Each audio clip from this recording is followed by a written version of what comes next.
Bismillahirrahmanirrahim. Assalamualaikum warahmatullahi wabarakatuh. Alhamdulillahirabbil alamin wassalatu wassalamu ala asyrafil anbiya'i wal mursalin sayyidina Muhammadin wa ala alihi wa sahbihi ajma'in, amma ba'du. Sahabat beriman yang dirahmati Allah, syukur alhamdulillah kita bertemu lagi di channel ini. Pada kesempatan yang berbahagia ini, mari sejenak kita luangkan waktu kita untuk bersama-sama menyimak tausiah yang akan disampaikan oleh guru kita, Al-Ustaz Abdul Somad. Tentunya banyak sekali ilmu, hikmah, dan manfaat yang bisa kita jadikan pelajaran dalam kehidupan kita sehari-hari. Berikut ini mari kita simak bersama isi tausiah beliau. Selamat mendengarkan. Sekarang nggak bisa lagi pujian-pujian itu. Kenapa? Karena orang bahasanya udah pakai WA aja. Dulu orang kan merangkai, kubiarkan pena ini menari di atas kertas yang suci ini, mengungkapkan rasa isi hatiku padamu. Sekarang nggak ada, karena semua pakai ringkas saja, ASSWRWB. Yang jawab pun singkat juga, WWW katanya. Waalaikumsalam warahmatullahi wabarakatuh. Assalamualaikum Ustaz Somad. Waalaikumsalam. Ini saya mau kasih Ustadz. Memang udah saya niatkan lillahi ta'ala untuk Ustadz. Berapa? Saya bilang 1 miliar Pak Ustadz. Saya hubungi Sekum MUI Provinsi Riau. Assalamualaikum Pak Sekum. Waalaikumsalam. Tolong nanti kalau ada yang ngasih ini terima ya, karena saya takut nanti salah saya mengalokasikan duitnya. Iya Pak Ustadz, kami terima. Kenapa tak Ustaz ambil? Karena kalau ku ambil, nanti diundangnya aku ceramah, payah aku nolaknya. Payah untuk bilang tidak. Kita bisa bilang tidak kalau mulut kita kosong. Tapi kalau mulut kita termasuklah ke pengadilan tinggi ini, saya tak bisa bilang tidak. Ini jangan udah dapat juga ya. Kalau ke kantor lain bisa saya. Sepanjang jalan Sudirman ini, kantor apapun yang undang bisa saya bilang tidak. Tapi kalau ke kantor pengadilan tinggi ini, bisa datang ke kantor ini.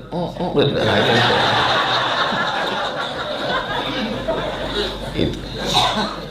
Kalau kata orang Melayu, jangan sampai kita dijengkali orang. Jengkal itu gini, diukur. Tahu kalau Somad? Somad udah apa itu kemarin? Segini ya harganya itu. Diukur orang gitu. Dari mana datang? Saya tidak mengatakan saya bersih, enggak. Saya cuma mau bercerita bahwa itu bisa kita tekan dengan cara jangan terlalu banyak keinginan. Alhamdulillah, Allahumma sholli ala sayyidina Muhammad wa ala ali sayyidina Muhammad. Kenapalah orang-orang Melayu itu kalau di awal-awal acara selalu membuka dengan pantun? Saya selalu orangnya penasaran, berpikir kenapa begitu. Saya nemukan sendiri jawabannya. Karena kita biasanya suasana itu tegang, baik yang mendengar maupun yang menyampaikan. Tapi setelah berpantun itu menjadi cair. Maka bagi orang yang mengajar public speaking penting. Saya nggak tahu bagaimana kondisi di pengadilan tinggi. Tadi katanya ada turbulensi, bergoncang. Jadi tapi begitu dikeluarkan pantun tadi dua, saya tengok wajahnya wajah-wajah yang tak punya masalah dan tak punya utang. Karena ketawanya lepas, saya tengok. Mudah-mudahan yang ada utang lunas utangnya. Wah, banyak juga ya. Ini komplit, ini sudah semua. Lengkap ini yang hadir.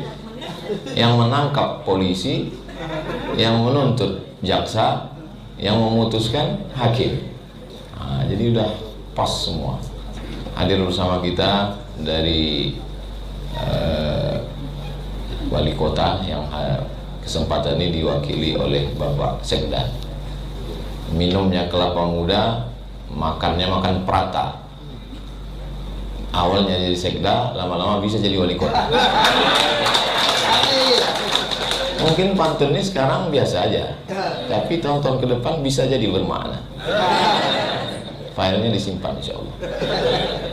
Bapak-bapak, ibu-ibu, hadirin hadirat yang tak dapat saya sebutkan satu persatu, baik yang menghadiri acara ini secara offline maupun yang mengikuti program pagi ini online. Insya Allah walaupun acaranya online, surganya offline insya Allah. Ramadan sebagai integritas aparatur peradilan. Jadi kalau kita lihat Ramadan ini, dari mulai subuh sampai berbuka, itulah orang Islam paling berintegritas.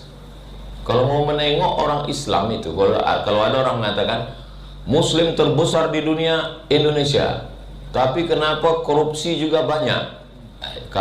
Kalau mau nelitinya di bulan Ramadan, di bulan Ramadan orang Islam ini paling berintegritas. Itu yang mengatakan banyak korupsi, itu dia menelitinya pasti di luar Ramadan. Kalau di luar Ramadan paling berintegritas. Dari mulai sahur itu sudah nampak integritas orang Islam. Orang Islam itu begitu dikumandangkan azan subuh, begitu muazin mengatakan Allahu Akbar, Allahu Akbar, tidak ada satupun orang Islam yang berani menelan kecuali air liur. Cobalah tengok orang Islam kalau ambil wudhu subuh, sekali airnya masuk ke mulut, meludahnya sampai 5 kali. Apa itu? Itulah integritas itu. Padahal kalau kita kumur-kumur, sekali kita masukkan, sekali kita keluarkan, air itu sudah habis. Tapi kenapa dia meludahnya sampai 5 kali? Takut dia menetes ke dalam. Jadi kalau integritas Ramadan itulah yang dibawa keluar Ramadan, itu BPK, Inspektorat Jenderal, KPK bisa-bisa bubar, saking hebatnya integritas. Cuman masalahnya di awal Idul Fitri udah selesai dia. Ini kita ceritanya Ramadan. Ramadan adalah bulan integritas. Dari mulai sahur.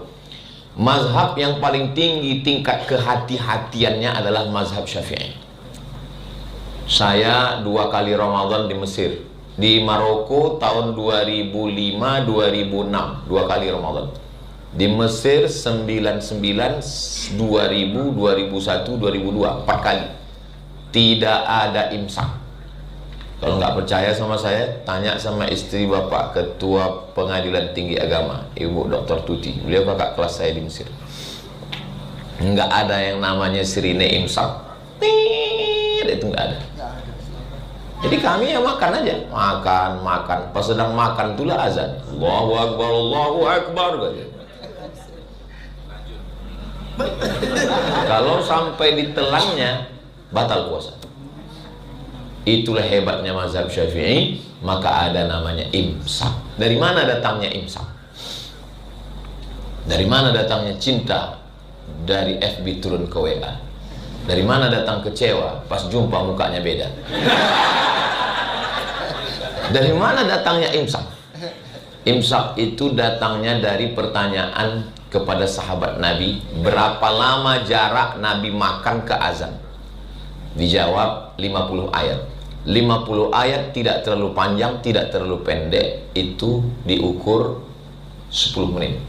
Itulah maka datang 10 menit dari sirine ke azan subuh. Karena mazhab Syafi'i dia mesti hati-hati. Mulut sudah gosok gigi, bersih, tak ada rasa pahit, asam, manis, maka puasanya bersih. Saya bukan mengejek mazhab lain. Karena kalau saya ejek mazhab Maliki, guru-guru saya mazhab Maliki di Maroko. Kalau saya ejek mazhab Hanafi, guru-guru saya di Mesir mazhab Hanafi. Saya cuma mau ngasih tahu bahwa mazhab Syafi'i itu tingkat kehati-hatiannya tinggi sampai dia takut kalau mulutnya ada rasa macam-macam. 10 menit sudah fresh, bersih, gosok gigi, nyantai. Tapi imsak bukan lampu merah. Mana tahu ibu bapak keluar kota capek, lelah, letih, lesu, letoy, loyo, lunglai, lalu malamnya lambat terbangun, bangunnya pas imsak, ya boleh makan, silakan. Itu tidak melanggar integritas. Pergi ke dapur, ambil nasi, ambil asam podeh bawang, ambil sambal belacan, blender. Nggak sempat lagi ngunyah itu. Sedot aja lah dia. Nama itu Somawadin ada ifar di syahri Ramadan hadis sanati lillahi ta'ala. Selesai. Mulut bersih. Tidak ada orang Islam yang berani melanggar waktu azan subuh. Karena Allah berfirman dalam Al-Quran, kulu makanlah, washrabu minumlah, hatta yatabayyana lakumul khaytul abyadu minal khaytil aswadi minal fajr, sampai terbit fajar. Fajar ada dua, satu fajar kazib, bohong, satu fajar sodik, benar. Fajar sodik itulah di azan subuh. Sangat berintegritas. Siang, subuh, siangnya masuk kantor, datang orang mulai ngajak-ngajak, gimana kabarnya kepala kantor, kepala badan itu, bapak itu, pejabat ini, so, jangan bicarain orang lain, batal puasa kita. Ingat jaga ceramah sholat yang di channel YouTube, jangan lupa subscribe, share, and comment. Apa kata Ustaz Somad? Hilang pahala puasa kita, kata dia. Ya. Kalau mau nanti habis buka kita lanjutkan. Jadi kita ini sebetulnya berintegritas, tapi integritasnya limited, terbatas hanya pada waktu yang disuruh Tuhan. Di luar itu, ya integritasnya selesai. Jadi memang sepanjang saya ngisi ceramah di pengadilan tinggi, inilah judulnya yang paling hebat. Memang kalau orang-orang berkualitas tuh ngasih judul tuh. Kadang di tempat lain tuh judulnya entah apa-apa aja. Nampak kali copy paste dari internet. Kali ini kan tidak. Integritas dikaitkan dengan Ramadan, membentuk mental aparatur peradilan. Ramadan, integritas, peradilan. 3 keyword. K kunci, word kata kuncinya adalah bagaimana Ramadan ini membentuk.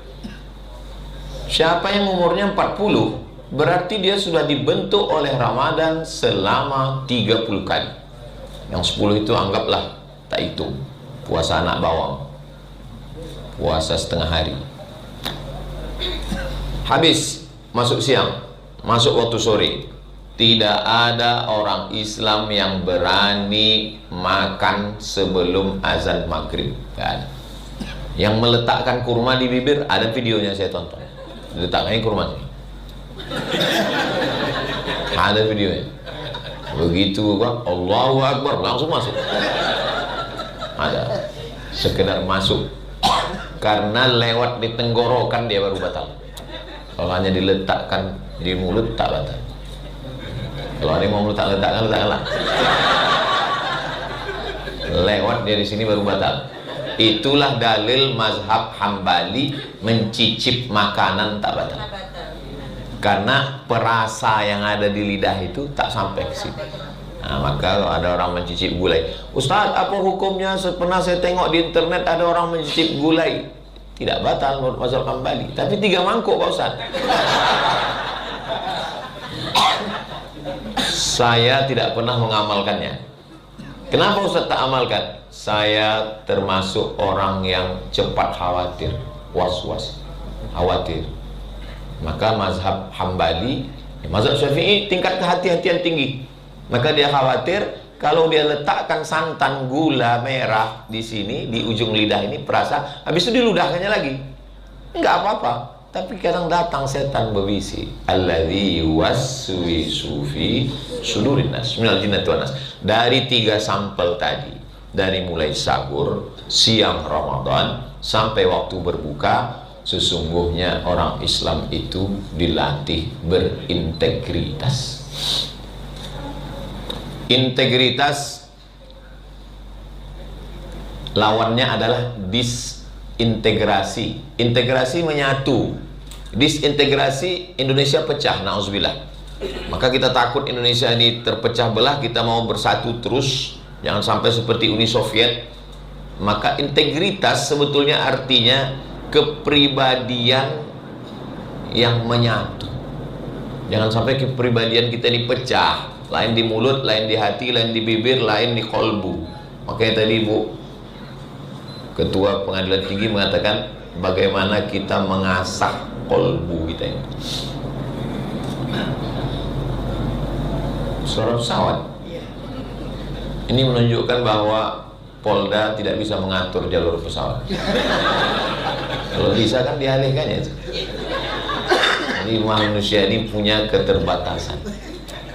Ada batas-batas yang di luar jangkauan kita.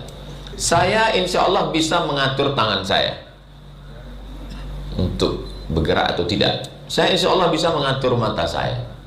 Tapi saya tidak bisa mengatur pikiran saya. Untuk mengatur mulut saya bisa diam. Tapi untuk mengatur pikiran saya tak bisa. Duduk saya di pinggir jalan, nampak orang besar pakai baju kekecilan, nampak orang kecil pakai baju kebesaran. Tak bisa. Kalau dipejamkan mata, Pak Ustaz, kita hanya bisa mengatur mata, tapi pikiran tak bisa. Macam-macam nampak. Kolak dan seterusnya. Maka sebetulnya kalau ada orang mengatakan, mari kosongkan pikiran, nggak bisa. Kita hanya bisa mengalihkan fokus pikiran. Pikiran yang sebelumnya fokus kepada berbagai macam itu ini, pada saat bulan puasa difokuskan untuk merasakan perasaan orang lain. Perasaan apa? Perasaan yang tidak bisa didefinisikan dengan kata-kata. Perasaan apa itu? Lapar. Lapar itu nggak bisa didefinisikan. Perasaan lapar aja. Semua perasaan tidak bisa diungkapkan dengan kata-kata, karena kata terlalu miskin untuk mewakili rasa. Andai diungkapkan juga, rasamu belum tentu rasaku. Dan kalau ada orang berusaha untuk mengungkapkan rasa hatinya, bunyinya pasti dusta. Contohnya, recording in progress kata dia. Udah berapa lama kita ceramah, baru ini kita mau direcording. Paksa diulang dari awal. Jadi ketika orang berusaha untuk mengungkapkan rasa hatinya, innal kalama la fil fuadi, rasa itu sebetulnya di dalam. Wa innama ju'ilal lisanu 'alal fuadi dalila, diletakkan lisan untuk mengungkapkan apa yang ada di dalam hati. Jadi kalau ada orang ngomong, itu yang ada di hatinya, itulah yang diungkapkannya di mulut. Tapi ada orang yang disebut bermuka dua. Kenapa begitu? Lain di mulut, lain di hati. Mudah-mudahan kita diselamatkan Allah SWT. Mantap juga video saya ceramah di kursi hakim itu.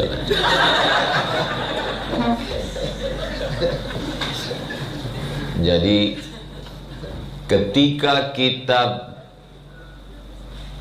bapak lah mau mengungkapkan isi hatinya ke ibu, apa kata bapak itu? Waktu dulu, waktu mau nikah, ku nanti kau 1000 tahun lamanya. Kan bohong kali lah itu. 1000 tahun kata dia. 50 aja udah asam lambung. 1000 kata dia. Tapi perempuan juga senang dengan kebohongan itu. Kan nggak ada yang komplain kan? Waktu bilang nggak ada. Apa kata laki-laki itu mengungkapkan? Laki-laki ini orang Melayu. Rambutnya bak mayang terurai, alisnya bak semut beriring, bibirnya bak delima merekah, pipinya bak pauh dilayang. Padahal, dan senyum perempuan itu, padahal bohong semua itu. Rambut bak mayang terurai rambut gimbal Bob Marley. Tengoklah mayang kelapa itu. Alis bak semut beriring, cemanalah halusnya. Pipi bak pauh dilayang. Kemarin 300 anak santri saya tanya, pipi bak pauh dilayang, tahu kalian pauh? Betapa bahasa Melayu sudah jauh. Titian pauh tahu? Rumah makan Pak Ustaz katanya.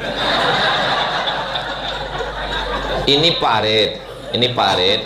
Orang mau meniti parit, maka dipotonglah batang pauh tadi. Pauh itu mangga. Rupanya yang tua-tua pun tak paham juga pauh. Kusangka anak-anak aja. Jadi pipinya bak pauh dilayang macam mangga tuh. Mangga tuh kan dipotong, presisi dia kan. Begitulah cantik pipi. Sekarang nggak bisa lagi pujian-pujian itu. Kenapa? Karena orang bahasanya udah pakai WA aja. Dulu orang kan merangkai, kubiarkan pena ini menari di atas kertas yang suci ini, mengungkapkan rasa isi hatiku padamu. Sekarang nggak ada, karena semua pakai ringkas saja, ASS WRWB. Yang jawab pun singkat juga, WWW katanya.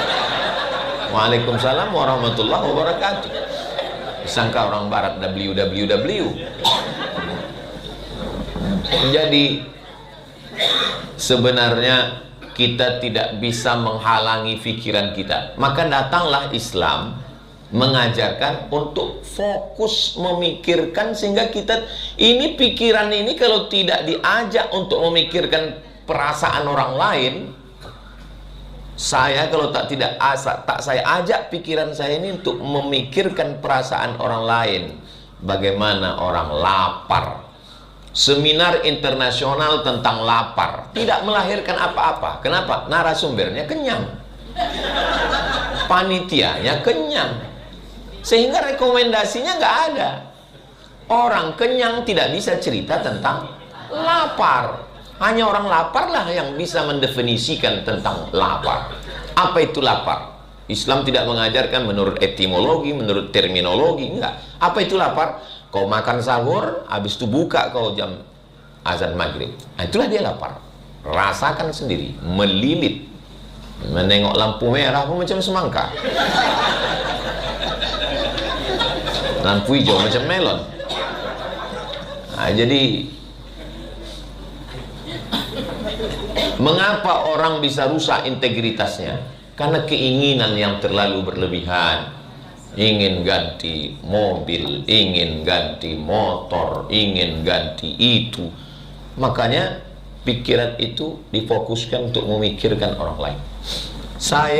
Duit saya dari YouTube ini, channel Ustadz Abdul Somad Official, itu satu bulannya 120 juta. Tidak pernah saya ambil seperak haram sejak channel itu saya buat. Bulan Juli 2019, 20, 21, 22, 23, 24, 25, 26, 7 tahun tak pernah saya ambil. Duitnya semuanya untuk beli beras, beli minyak, bayar listrik, bayar lampu, gaji guru. Makanya Ma'had Az-Zahra tidak pernah membawa proposal ke bupati, ke gubernur, ke wali kota. Tak percaya? Tanya Pak Sekda. Tak pernah. Waktu dulu acara ada Maulid Nabi, datang Pak Gubernur, kami mau kirim 1000 porsi. Tidak, saya bilang, karena aku sudah menyiapkan 2000 porsi. Untung tak aku terima. Kalau terima dipanggil KPK aku. Nah, 1000 porsi. Kenapa Ustadz bisa tak mengambil duit itu, 120 juta itu? Karena aku memikirkan perasaan orang lain. Macam mana anak-anak ini tak sekolah? Maka SMP gratis 25, 25, 25, 75. Yang SMA gratis 25, 25, 25, 75. Dari mana duit Ustadz Somad? Dari YouTube. Makanya ibu-ibu yang selalu nonton YouTube itu dapat pahala amal jariah. Yang belum subscribe, segera subscribe. Kalau saya peturutkanlah keinginan saya. Oh, saya mau ganti mobil. Tadi waktu pejabat-pejabat yang mulia pengadilan tinggi menunggu tadi, waktu kami lewat, nggak ada satupun mereka yang siap menanti, karena mereka nggak nyangka itu mobil Ustadz Somad. Sangka orang ini mobil Ustadz Somad itu mewah. Itu mobil tak berganti sejak 2017. Kenapa? Saya bisa beli mobil mahal. Kenapa Ustadz tidak beli mobil mahal yang harganya sekian miliar? Karena kalau ku beli itu, sementara anak tak bisa sekolah, sementara orang, daftarkan anak Anda ke Ma'had Az-Zahra, bebas uang bangunan, nggak pakai uang bangunan. Uang bangunannya dari mana? Wakaf. Wakaf gedung, wakaf tanah, tidak ada uang bangunan. Dan yang tidak mampu, tapi saya tak bilang ini sekolah anak yatim, fakir miskin, duafa. Itu kesalahan fatal. Daftarkan ke sekolah fakir miskin. Anak tuh lemah, dia dibilang miskin. Saya tak pernah bilang. Saya bilang, kalian bukan miskin, kalian bukan fakir, kalian bukan duafa. Kalian anak berprestasi. Kalian dapat gratis ini, kalian karena hafal Quran, karena kalian bisa baca kitab. Jadi bangkit semangat kalian. Banyak anak-anak berprestasi, tapi pas dibilang ini yatim duafa, lemah lah dia. Duafa itu kan dia lemah. Habis itu datang pula motivator, semangat katanya. Semangat, kita udah bilang dia lemah. Nah, itu. Jadi keinginan itu datang dari kurangnya merasakan perasaan orang lain. Ustadz kan korupsi karena nggak ada kesempatan. Oh, banyak kalau saya mau, kalau ada kesempatan. Saya dikasih orang mobil, Ustadz, penyerahan kunci, besar kuncinya segini, kunci yang dari gabus itu, secara simbolis pasang. Pulang dari Medan, sudah mau keluar dari tebing tinggi, saya balikkan. Assalamualaikum Pak Haji, jangan tersinggung ya. Iya. Rumah saya kecil, garasinya pun tak cukup banyak mobil. Saya udah ada mobil di rumah. Saya udah terima nih Pak, niat baik Bapak udah sampai. Bapak kasihlah kepada orang yang lebih membutuhkan. Alhamdulillah hubungan kami baik. Tidak salah. Assalamualaikum Ustaz Somad. Waalaikumsalam. Ini saya mau kasih Ustadz. Memang udah saya niatkan lillahi ta'ala untuk Ustadz. Berapa? Saya bilang 1 miliar Pak Ustadz. Saya hubungi Sekum MUI Provinsi Riau. Assalamualaikum Pak Sekum. Waalaikumsalam. Tolong nanti kalau ada yang ngasih ini terima ya, karena saya takut nanti salah saya mengalokasikan duitnya. Iya Pak Ustadz, kami terima. Kenapa tak Ustadz ambil? Karena kalau ku ambil, nanti diundangnya aku ceramah, payah aku nolaknya. Payah untuk bilang tidak. Kita bisa bilang tidak kalau mulut kita kosong. Tapi kalau mulut kita termasuklah ke pengadilan tinggi ini, saya tak bisa bilang tidak. Ini jangan-jangan udah dapat juga ya. Kalau ke kantor lain bisa saya. Sepanjang jalan Sudirman ini kantor apapun yang undang bisa saya bilang tidak. Tapi kalau ke kantor pengadilan tinggi ini, bisa datang ke kantor ini.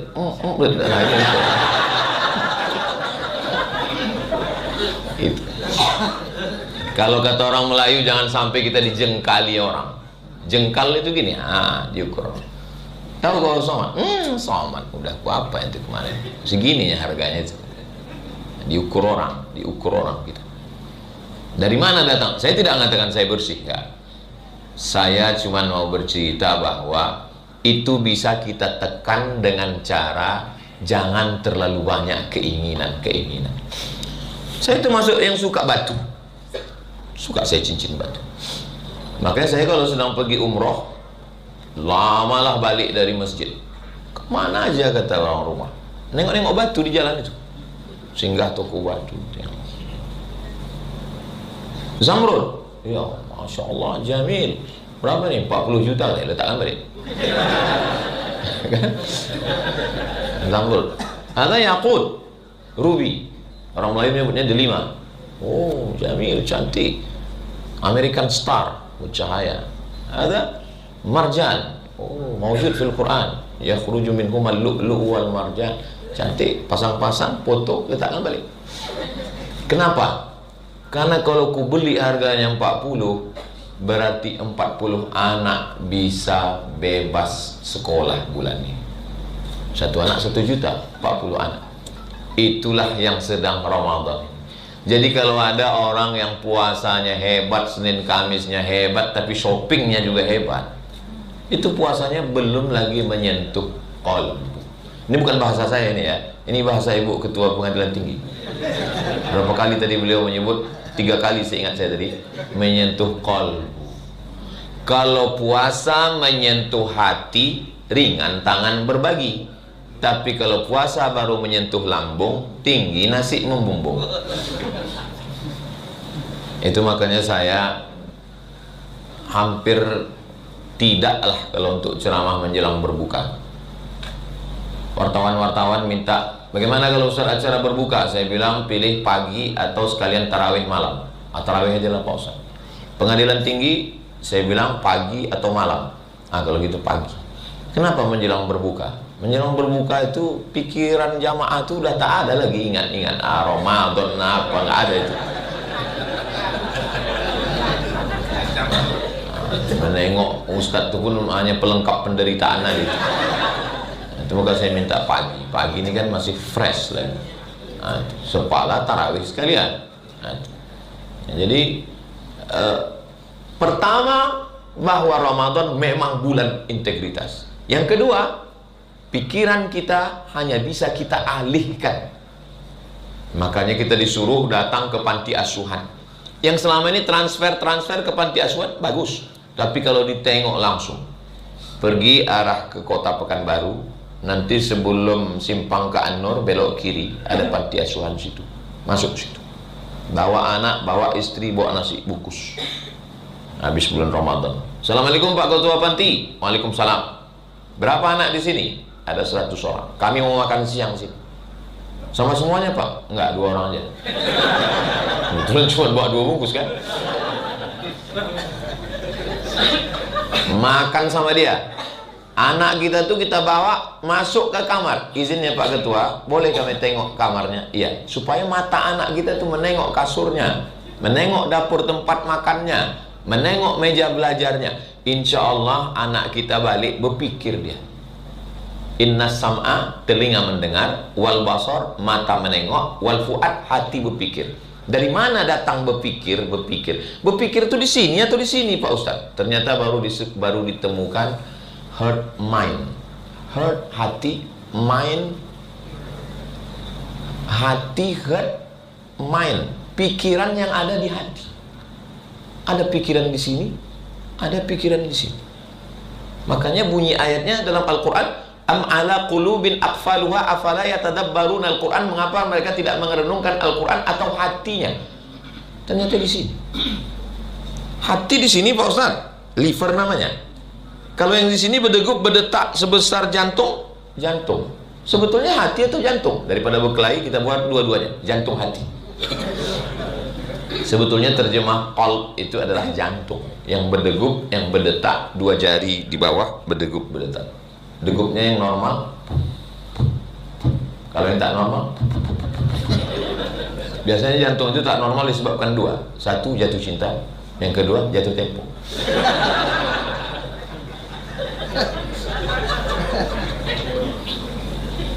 Makanya kalau habis gajian bawakan beras 5 kilo, minyak sekilo, gula sekilo, sarden, roti gabin, susu 10 saset, bungkus. Almarhumah mak saya yang ngajarkan. Dia tak kaya, dia tak ustazah. Bungkus, antarkan ke tetangga. Tetangga kita itu berapa orang Pak Ustaz? Kata Imam Sufyan Ats-Tsauri, tetangga kita itu 40 rumah ke muka, 40 ke belakang, 40 ke kanan, 40 ke kiri. Sekarang bertambah, 40 ke atas, 40 ke bawah. Karena tinggal di kondominium, lantai 100. Sekarang orang tidak mau tahu dengan anak yatim, fakir miskin, dan duafa. Anak yatim dipajang setahun sekali di bulan Ramadan. Saya nanya ke anak yatim, mantan anak yatim, bapak dulu yatim? Iya Pak Ustaz. Apa yang paling menyakitkan waktu bapak jadi yatim? Yang paling menyakitkan waktu kami dipajang depan orang banyak Pak Ustaz. Sejak itu saya tak pernah memajang anak yatim.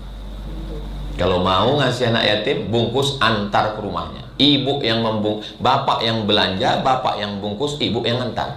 Yang bapak ngantar, berkelahi pula nanti, rupanya cantik anak mak yatim tuh. Aku juga yang disalahkan. Ini kadang-kadang dengar ceramah Ustaz Somad lah ya. Saya dengar lagi Ustaz tuh agak menyalah deh, aku tengok. Saya tausiah 45 menit, menjawab pertanyaan 15. Di mana-mana saya ceramah 60 menit, kecuali di kantor pengadilan tinggi ini 61 menit. Kenapa Ustaz masalah menit ini Ustaz hitung betul? Ini dalam rangka 2. Yang pertama integritas, yang kedua efisiensi. Hebatnya di kantor pengadilan tinggi ini, bukan cuma ceramah, dia atur detail betul. Qori tadi pas 1 ayat. Itu betul, mak. Remnya tuh rem pakam betul, cipirnya. Kalau Qori itu kan ada lagu Bayati, Sobasika, Nahawan, Jahar, Karas, ada Bayati buka, ada Bayati tutup. Ini tidak, rem mendadak, cipirnya. la'allakum tattaqun. Shadaqallahu adzim. Betul-betul efisiensi. Makanya kalau ada orang KPK mau datang kemari, memang orang itu mau mesti dibanding itu sebetulnya. Poin pertama, kenapa Ustaz Somad itu kalau ceramah selalu pakai poin? Selalu saya pakai poin. Kenapa? Pertama, saya mau mendidik jamaah itu macam mahasiswa supaya bisa menyimpulkan. Yang kedua, intel-intel yang dengar ceramah saya biar mudah dia buat laporan ke atas. Karena orang itu banyak terima kasih ke saya. Untung Ustaz pakai poin, enak kami melakukan. Pertama, bahwa Ramadan bulan integritas. Yang kedua, cara kita untuk menekan keinginan itu adalah dengan memikirkan orang lain. Yang ketiga, ini penting. Makanya tadi Ibu waktu mengatakan ada ternyata majelis taklim istri-istri. Istri itu paling penting ikut pengajian. Karena di balik suami yang berintegritas ada istri yang solihah. Yang ketiga, apa kata si istri? Bang, kami jangan kau kasih makan haram. Biarlah kami tidur beralas koran, biarlah makan sehari.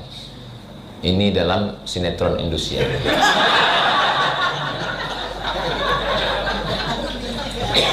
Tetangga kita udah rehab rumah, Bang. Dia udah mobil baru. Kemarin undangan cincinnya 3. Tahu kapan? Laki pula, gaji standar. Terpaksa lah dia. Gak tahan dia tiap hari terus. Suami yang selalu dipanasi begitu, 2 kemungkinan. Yang pertama, dia korupsi. Yang kedua, pendek umurnya. Gak tahan dia, asal balik ke rumah cuk kata jantung. Asal balik ke rumah cuk kata jantung. Meninggal. Suami yang selalu didesak-desak istri begitu, itu kalau mati dia tak kena azab kubur. Kata malaikat, yang ini nggak usah kita azab, udah azab kali semua. Saya tengok ketawa orangnya lepas semua ya. Apa kata orang ini dalam terwakili kali kan? Ya Rasulullah, ya, seandainya kami berdoa, apalah doa yang kami paling penting mintakan? Kata Nabi 3 aja, tak usah banyak-banyak. Qalban syakira, hati kalian bersyukur. Lisanan zakira, lisan kalian bersyukur. Wa mura'atan salihatan tu'inuhu ala imanihi, perempuan yang solihah yang mendampingi kalian. Kalau dapat istri solihah yang mendampingi, yang melarang korupsi, yang menuntut integritas, istri yang model begitu jangan dikubur sebelum mati.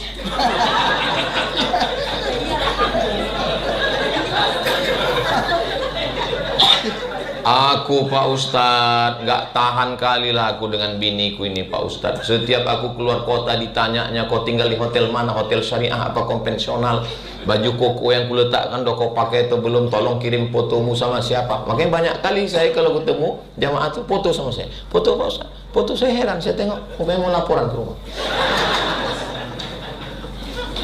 Saya bilang itu bukan istri, saya bilang itu security syariah. Sebetulnya istri yang selalu bertanya uang mana, motor mana, kau pulang jam berapa, jalan sama siapa, itu dia ingin menyelamatkan suami. Itu adalah bidadari surga yang dikirim Allah SWT.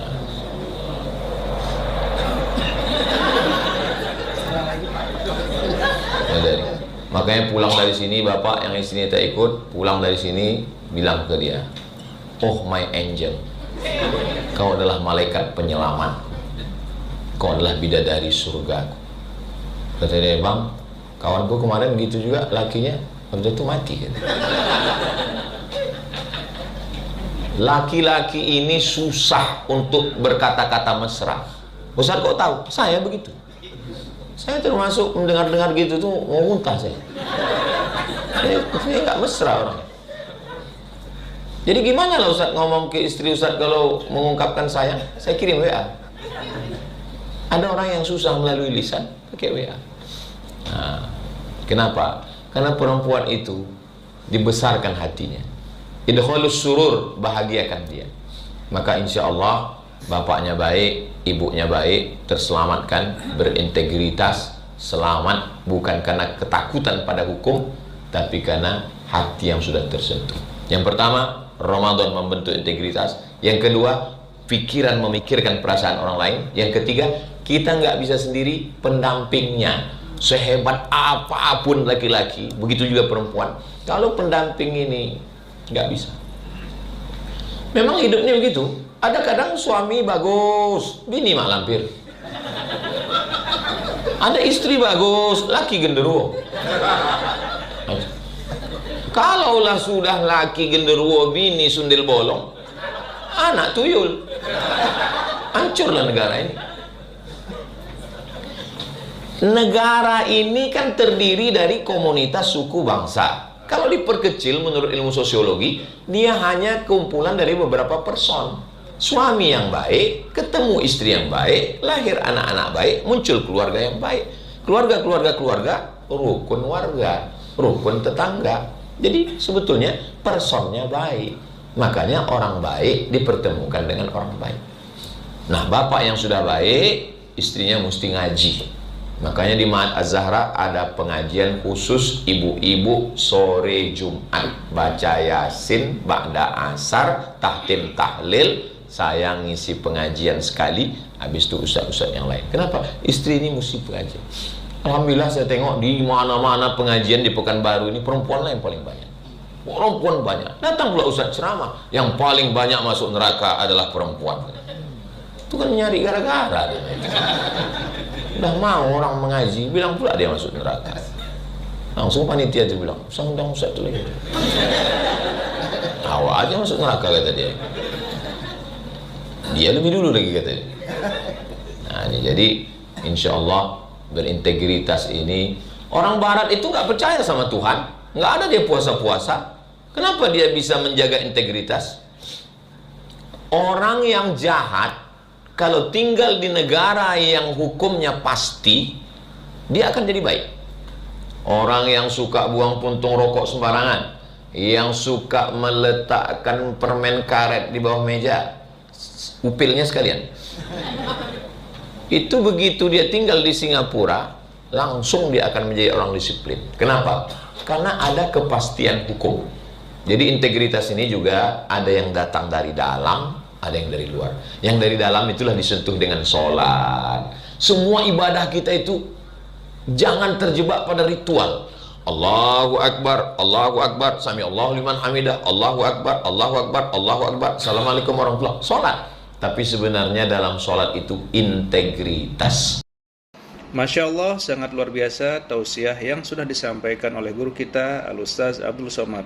Sahabat beriman yang dimuliakan Allah, tetaplah di channel ini karena kajian ini belum selesai dan masih banyak lagi hal-hal menarik yang akan disampaikan oleh beliau.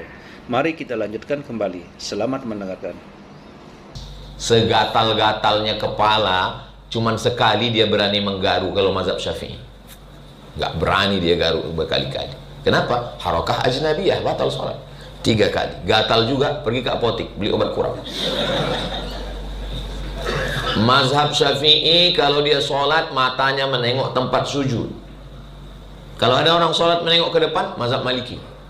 Karena Maliki menengok ke depan. Fawalli wajhaka syatral masjidil haram. Hadapkanlah wajahmu ke arah Masjidil Haram. Itu dalil mazhab Maliki. Itu maka wajahnya ke depan. Makanya dalam mazhab Maliki tidak boleh menulis dinding dengan kaligrafi. Kenapa? Mengganggu orang sholat. Karena nengok. Siapa lah yang nulisnya cantik kali. Nanti ku buatlah gedung pengadilan tinggi kayak gini, kata. Pertama saya datang kemari, gedung ini, maka saya terkejut, kayak pernah kemari tapi kok cantik kali ruangan ini. Ternyata ruangan yang kemarin itu juga. Tapi mantap, Masya Allah. Tapi insya Allah ini duitnya halal ini. Halal Ustaz, dari anggaran kita. Nah, langsung disebutkan Ibu Ketua. Jadi kalau bisa kita saling tolong menolong, al-mu'minun suami wal mu'minat istri ba'dhum awliya'u ba'd. Mereka saling tolong menolong, ya'muruna bil ma'ruf, sama-sama mengajak dalam kebaikan, wa yanhauna 'anil munkar, sama-sama melarang dalam kemungkaran. Baru semalam belum sampai 24 jam saya pergi ke bank, saya bilang sama istri, ini ada orang mengirim 500 juta. Kalau ku terima ini, nanti mulutku tak bisa bilang tidak. Nanti aku macam lembu cucuk hidung. Tahu ibu lembu cucuk hidung? Kenapa lembu yang badannya besar itu mau diikut anak kecil kemana-mana? Karena hidungnya udah dicucuk pakai besi, pasang tali. Saya tak mau jadi lembu cucuk hidung. Saya bilang sama istri, aku kalau ku terima ini, nanti aku jadi lembu cucuk hidung. Kemanapun aku, ini bagus ku balikkan atau ku terima? Balikkan, kata dia. Sebetulnya saya ngetes saja. Balikkan, kata dia. Untuk apa kita hidup dari lembu cucuk hidung? Zaman dulu ibu-ibu itu sengaja dicari itu besi yang menusuk hidung lembu itu dicari. Itu dicari, disiramkan ke air kopi suami. Biar suami itu macam lembu cucuk hidung. Bang, aku mau pergi ke kantor. Kau ini lembu cucuk hidung. Kalau ada suami model gitu, yang udah kena paku lembu cucuk hidung. Insya Allah 4 nih yang ibu amalkan. Pertama, puasa berintegritas. Yang kedua, saya pula yang lupa, merasakan perasaan orang lain. Yang ketiga, bahwa kita nggak bisa sendiri. Suami sering menolong, suami lupa diingatkan istri, istri lupa dengan suami, suami istri sama-sama lupa diingatkan. Itulah gunanya kita bermasyarakat, punya atasan, punya ustadz, punya kawan, punya sahabat. Yang terakhir, yang keempat, doa. Kita ini nggak ada apa-apa tanpa doa. Ini sekarang banyak orang tak berdoa lagi. Saya tengok, Assalamualaikum warahmatullahi wabarakatuh, Assalamualaikum warahmatullahi wabarakatuh. Kau nggak berdoa? Aku berdoa tadi Pak Ustaz. Kok cepat kali? Apa yang kau gini langsung? Ya aku bilang aja Pak Ustaz, macam yang kemarin.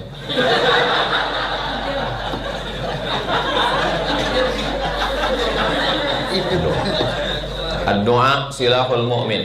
Doa itu senjatanya orang beriman. Seandainya aku berjumpa dengan Lailatul Qadar ya Rasulullah, apalah doaku?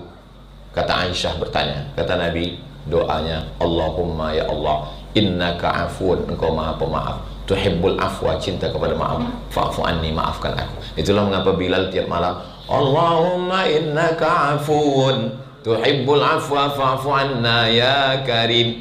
Jangan sampai tidak berdoa tiap malam. Sependek-pendek. Iyalah Ustaz Somad kan banyak hafal doa, hafal ayat, hafal hadis. Kami tak bisa bahasa Arab. Siapa yang bilang doa mesti pakai bahasa Arab? Doa itu yang penting pembukaannya itu aja.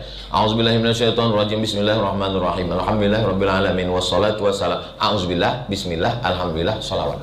Sisanya pakai bahasa Indonesia lah. Soalnya pakai bahasa Indonesia rasa kurang khusyuk Pak Ustaz. Pakai bahasa daerah boleh. Ya Allah iki wis pirang-pirang dino bocone rong teko wis ana dunya kan piye iki ya. Pripun kabare panjenenganipun? Banyak orang Jawa. Saya bukan orang Jawa Pak Ustaz, saya orang Minang. Pakai bahasa Minang. Iko banyak mana yang mintakan, yang pertama lomba laki, yang kedua lomba bina, sampai wasyarai pulau nama. Tak kepada Allah SWT. Doa itu mesti bersuara Pak Ustaz? Enggak. Ud'u rabbakum tadarru'an wa khufiyah. Suara yang lirik. Ya Allah. Ya. Biasanya makin tua bulannya makin lirih suara. Sekarang saya tengok Bilal itu berdoa, Assalamualaikum fiddin, maut. Semana kalian berdoa bentak-bentak Tuhan? Cobalah datang ke kantor pengadilan tinggi, kantor Kejati, ke kantor wali kota, kayak gitu minta tolong. Hukum. Langsung punya security tangkap, gila ini. Dirayu Tuhan itu, minta kepada Allah SWT. Tuhan itu maha tahu Pak Ustaz, maha tahu. Terus ngapain kita kasih tahu? Dia kan sudah tahu. Kita bukan ngasih tahu dia, kita sedang memantaskan diri kita. Wa na'lamu ma tuwaswisu bihi nafsu.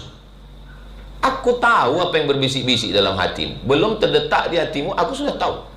Terus kenapa kita cakapkan? Memantaskan diri kita, aku layak atau tidak. Merendahkan diri kita di hadapan Tuhan. Berdoa itu bukan memaksa Tuhan. Ya Allah, kalau memang dia bukan jodohku, jadikan dia jodohku. Kalau dia sudah ada jodoh, matikan jodohku. Meminta kepada Tuhan itu sama dengan membawa proposal. Ini permohonanku ya Allah. Kalau kau terima, aku bersyukur. Kalau tidak kau terima, maka rencanamu untukku jauh lebih indah daripada rencanaku untuk diriku sendiri. Puncak hubungan kita dengan Allah adalah husnuzan, bersangka baik pada Allah Ta'ala. Kita hanya disuruh mengambil bambunya, pasang mata kail pancingnya, cari cacing, cari anak katak, pasangkan. Masalah ikan apa yang dapat, itu urusan Allah. 10 mata kail pancing dipasang, tarik satu, hilang cacingnya, tarik satu, hilang talinya, yang lain batangnya pun hilang. Rupanya rencana Allah jauh lebih indah. Pulang kita ke rumah, datang orang mengantar asam podeh bau. Ternyata Allah nggak ngasih kita ikan mentah, Allah mau ngasih kita ikan masak. Ikan paling mahal, Napoleon, hijau warna. Pas lagi saya makan-makan, saya tanya, berapa harganya Pak? 1 juta sekilo Pak Ustadz. Berhenti saya nyuap.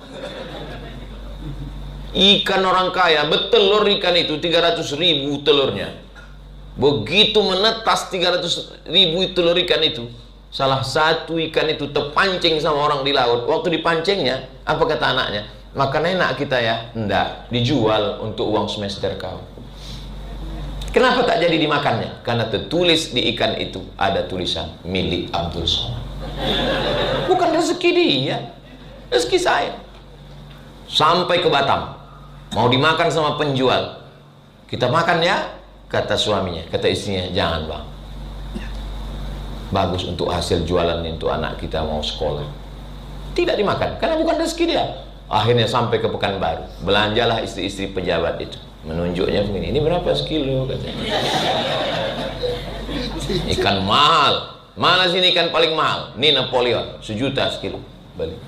Begitu sudah dihidangkan di atas meja makan, siapa yang duluan makan? Ustaz Abdul Somad. Bukan Kapolda, bukan Bapak Dandim, bukan Bapak Sekda. Ustaz Somad dulu dipersilakan. Kalau ada racun situ, aku mati dulu.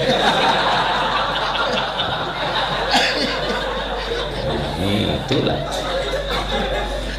Ternyata kalau sudah rezeki tertulis di situ, akulah yang makan. Allah barik lana fima razaqtana wa qina azabannar. Yami. Berdoa, kita sedang meminta yang sudah ditetapkan Allah. Berapa banyak yang sudah ditetapkan Allah itu menjadi lari dihapuskan karena perbuatan kita. Itulah makna dzalika bi anna Allah lam yakum mughayyiran ni'matan an'amaha 'ala qaumin hatta yughayyiru ma bi anfusihim. Mereka lah yang merubah nikmat itu, dihapuskan Allah. Gara-gara apa? Gara-gara dosa. Berapa banyak orang mengambil rezeki anaknya, yang sebetulnya itu rezeki sudah ditetapkan untuk anaknya, diambilnya. Akhirnya duit hantu dimakan setan. Setetes madu tumpah, datang seekor semut mencium bau madu, dia pun mulai. Kakinya tertarik masuk ke dalam madu, tertarik kaki yang kedua, akhirnya mati dalam madu. Datang semut berikutnya. Apa kata semut? Innalillah, kasihannya. Dia pun mencoba, mati juga dia di situ. Akhirnya Alhamdulillahirrabbilalamin. Demikianlah tausiah penuh ilmu, hikmah dan manfaat yang sudah disampaikan oleh guru kita Al-Ustaz Abdul Somad. Sahabat beriman yang dimuliakan Allah, mari kita doakan guru kita, semoga beliau selalu diberikan kesehatan dan dimudahkan segala urusannya. Dan buat sahabat semua yang sudah setia menyimak tausiah ini sampai selesai, saya ucapkan terima kasih banyak. Doa dan harapan saya, semoga sahabat semua selalu diberikan kesehatan, dimudahkan segala urusannya, dan dilancarkan rezekinya. Amin ya Rabbal Alamin. Demikian yang dapat saya bagikan, kurang lebihnya mohon maaf. Sampai bertemu lagi di tausiah berikutnya. Wabillahi taufik wal hidayah, waridha wal inayah. Wassalamualaikum warahmatullahi wabarakatuh. Setelah kita mendengarkan bersama tausiah yang sangat luar biasa yang sudah disampaikan oleh guru kita Al-Ustaz Abdul Somad, sekarang mari kita lanjutkan aktivitas kita masing-masing. Semoga apa yang sudah beliau sampaikan kepada kita semua menjadi ilmu yang bermanfaat dalam kehidupan kita sehari-hari. Amin ya Rabbal Alamin. Selamat beraktivitas buat sahabat semua. Sampai bertemu lagi di video berikutnya. Wassalamualaikum warahmatullahi wabarakatuh.